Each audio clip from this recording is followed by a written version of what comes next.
This is Dr. Carl Werner. In addition to being a retired medical doctor, Dr. Werner is a filmmaker who over the last 20 years has penetrated the inner corridors of the temples of science. Werner was granted unparalleled access to fossils and the scientists who discovered them. What did Dr. Werner discover? That the fossil record does not support the theory of evolution. If the theory of evolution were true, there should be countless transitional fossils, intermediates from a lower evolved animal to a higher evolved animal. But there isn't. And the fossils that they have, well, you'll see. Dr. Werner interviewed the actual paleontologists who discovered these fossils and asked them tough questions. And the answers are, quite honestly, surprising. These transitional fossils are not what the scientists claim they are, which means that the theory of evolution actually has no hard evidence. If you believe in the theory of evolution, or if you believe in the biblical account, you need to see what these scientists admitted about the fossils they found. Check this out.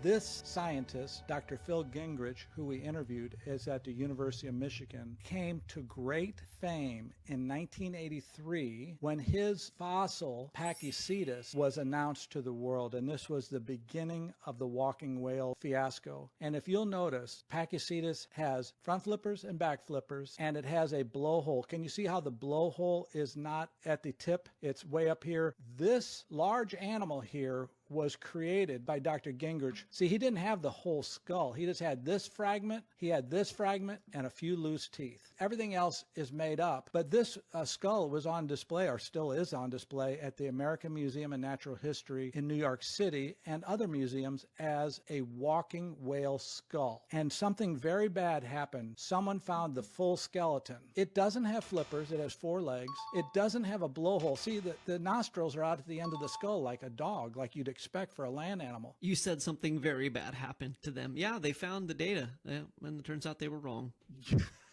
Yes, that was a funny part. Now, the other thing that's odd about this story, Luke, is that 2 men that worked in the same building found the 3 intermediates. That would be Ambulocetus, Rodhocetus, and Pakicetus. Now, what are the odds just 2 men who worked in the same office could find the 3 intermediates to whales? Not good, doctor. Not good odds. I would say that's suspicious. You know, that's just very suspicious. But anyway, his next one was this one. He said, I found another walking whale. It's called Rodhocetus. When we actually were able to go to the museum and we photographed the fossils of Rodhocetus, and then we overlaid them onto the diagram. See, that was the diagram of Rodhocetus. But we put the bones on top of the diagram. It's like, wait a minute, you don't even have the feet bones. You don't even have the tail bones. What was the reasoning that the scientists think there was a fluke on Rodhocetus based on the other pieces of anatomy? Well, I told you we don't have the tail in Rodhocetus. So we don't know for sure whether it had a ball vertebra indicating a fluke or not. So I speculated it might have had a fluke.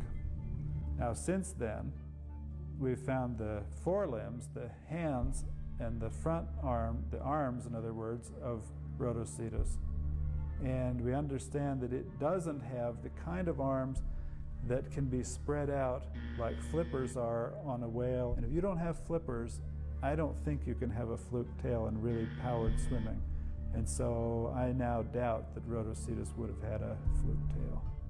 And then here's the third one. This fellow, he works in the office with Dr. Gingrich. His name is Hans Thewissen, and he found this animal, a walking whale, he said. And again, it had a blowhole, and it had flippers, and it was a whale, he said. But the whole thing was bogus. Now here's why. We photographed the fossils that he actually had. The fossils are in color, and then we overlaid them on his recreated model in black and white. And all of a sudden I realized he doesn't even have the blowhole part. That's the most spectacular part of the skull, that it had a blowhole. He doesn't even have a fossil that overlays this. And when I confronted him about this, he said, now I changed my mind. I don't think it has a blowhole.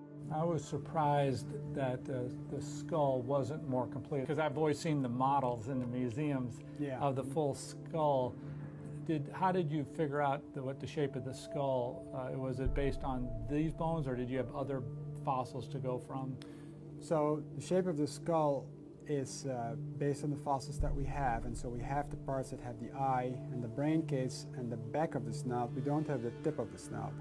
which is unfortunate because we don't know where the nasal opening was, therefore.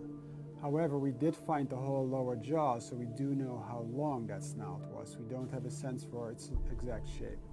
So that's based on related animals. Those related animals all have the nasal opening way in the front, so those related animals would be Pakicetus and Pakicetus. Those have their nasal opening way in the front, so it's likely that Amniocetus had that too.